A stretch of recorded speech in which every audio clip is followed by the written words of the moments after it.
कई बार राजनीति की बड़ी तस्वीर को समझने के लिए हमें पूरे देश की तरफ नहीं बल्कि किसी एक अकेली सीट की गहराई में उतरना पड़ता है।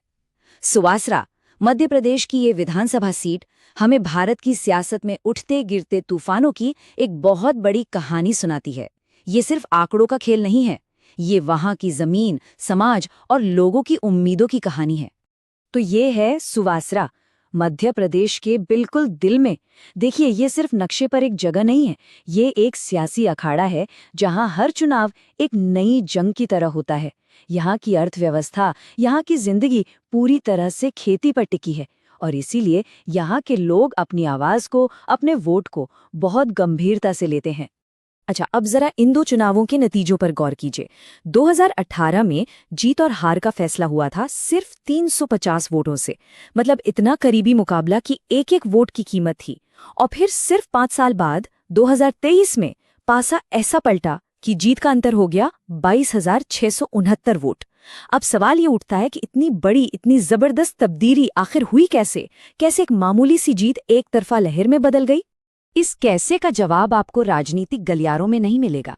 इसका असली जवाब तो सुवासरा की मिट्टी में, वहां के लोगों के दिलों में और उनकी जरूरतों में छिपा है।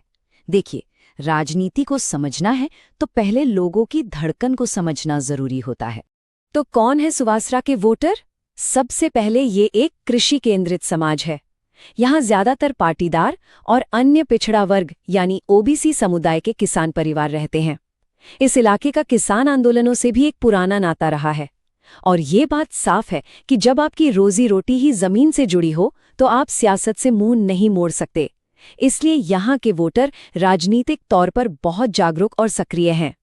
चलिए अब जरा नंबरों की कहानी सुनते हैं, वो आंकड़े जो इस नाटकीय राजनीतिक बदलाव के पीछे की सच्चाई को परत दर परत खोलते हैं, क्योंकि हर वोट के पीछे एक गणित होता है, एक पैटर्न छिपा होता है।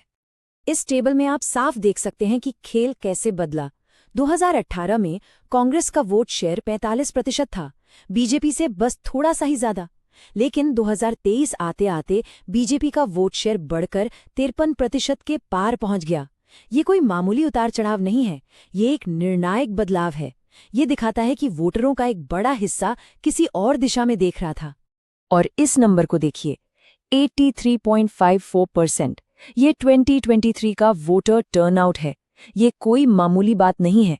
जब इतने सारे लोग अपने घरों से निकलकर वोट डालने आते हैं तो ये अपने आप में एक बहुत गहरा संदेश होता है। ये हमारे संविधान से मिले अधिकार का एक ताकतवर प्रदर्शन है, जहां हर नागरिक अपनी बात पूरी गरिमा के साथ बिना किसी दबाव के रख सकता है। ये चार्ट ये पूरी कहानी एक तस्वीर में कह देता है।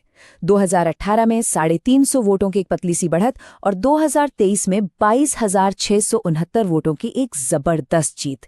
ये सिर्फ एक चुनावी स्विंग नहीं है, इसे आप एक पॉलिटिकल भूकंप कह सकते हैं। तो हमने देखा कि क्या हुआ। अब सवाल यह है कि क्यों और कैसे हुआ। अब हम सिर्फ नतीजों को नहीं देखेंगे, बल्कि उन सिस्टम्स, उन ताकतों और उन रणनीतियों का विश्लेषण करेंगे जिनके कारण ये परिणाम सामने आया। अगर हम कांग्रेस की बात करें तो उनके लिए मौके भी थे और चुनौतियां भी।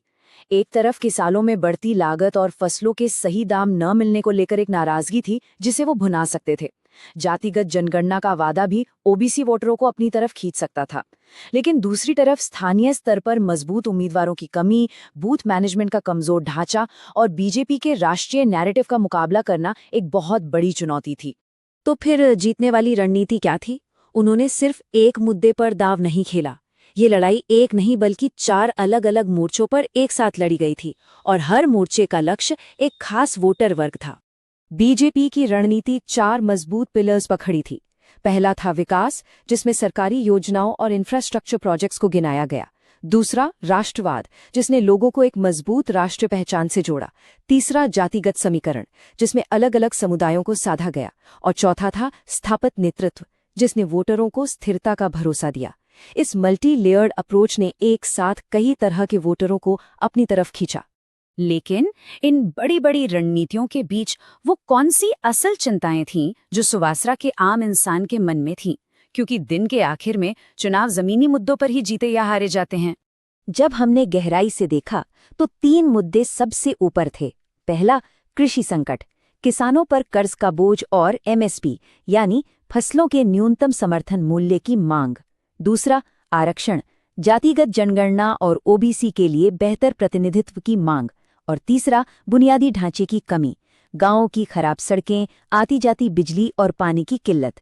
ये वो मुद्दे हैं जो लोगों की रोजमर्रा की जिंदगी पर सीधा असर डालते हैं। तो इस पूरी जानकारी का, इस सारे डेटा का क्या किया जाए? अब वक्त है विश्लेषण से आगे बढ़कर एक्शन की बात करने का। ये है लोगों से दोबारा जुड़ने का एक डेटा पर आधारित ब्लूप्रिंट। अगर आपको लोगों से दोबारा जुड़ना है तो आपका उम्मीदवार कैसा होना चाहिए? उसकी जड़ें उसी मिट्टी से जुड़ी हों, शायद वो खुद एक किसान हो या कोई टीचर। उसकी छवि बेदाग हो, वो लोगों से उन्हीं की बोली में बात कर सके। वो पाटीदार या ओबीसी जैसे किसी प्रमुख स्थानीय समुदाय से आता हो। और सबसे जरूरी, वो खेती किसानी के मुद्दों को सिर्फ भाषणों में नहीं बल्कि असल में समझता हो। भरोसा बनाने के लिए प्रामाणिकता पहली शर्त है। ये एक 90 दिन का एक्शन प्लान है जो रणनीति को जमीन पर उतारता है। पहले 15 दिन अपने संगठन का ऑडिट करें और वॉलंटियर्स को फिर से सक्रिय करें। अगले 30 दिन सही उम्मीदवार के साथ एक ठोस 5 पॉइंट गारंटी का संदेश लोगों तक पहुंचाएं।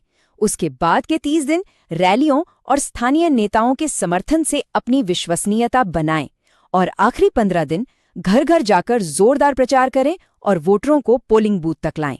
और हाँ, आज के दौर में डिजिटल को नजरअंदाज नहीं किया जा सकता। व्हाट्सएप ग्रुप्स और इंस्टाग्राम रील्स जैसे नए जमाने के टूल्स का सही इस्तेमाल करके आप अपना मैसेज सीधे युवाओं और किसानों तक पहुंचा सकते हैं और अफवाहों का खंडन भी कर सकते हैं। लेकिन ये भी जरूरी है कि इन तकनीकों का इस्तेमाल करते समय भारत के डीपीडीपी फ्रेमवर्क के तहत लोगों की निजता और सहमति का हमेशा सम्मान किया जाए। तो सार ये है कि वोटरों का भरोसा वापस जीतने के लिए किसी भी पार्टी को इन सभी डॉट्स को, मतलब कृषि संकट, जातिगत समीकरण और स्थानीय अधूरी जरूरतें, इन सबको मिलाकर एक मजबूत और भरोसेमंद कहानी बुननी होगी। ये सिर्फ वादे करने के बारे में नहीं है, ये लोगों की समस्याओं का एक ठोस समाधान पेश करने के बारे में है। और ये सब हमें एक बहुत बड़े सवाल पर लाकर खड़ा कर देता है। डेटा के इस गहरे युग में क्या लोकतंत्र का भविष्य अब रैलियों की भीड़ में नहीं बल्कि एल्गोरिदम के कोड में तय होगा? ये एक ऐसा विचार है जिस पर हम सभी को सोचना चाहिए, क्योंकि टेक्नोलॉजी और राजनीति का ये संगम हमारे लोकतंत्र के भविष्य को एक नया आकार दे रहा है। अगर आप एक जन केंद्रित नेता बनना चाहते हैं और अपने निर्वाचन क्षेत्र का उत्थान करना चाहते हैं तो blueprintstrategies.ai से mgr@blueprintstrategies.ai पर संपर्क करें या 080-4204-1602 पर कॉल करें। Purpose beyond politics.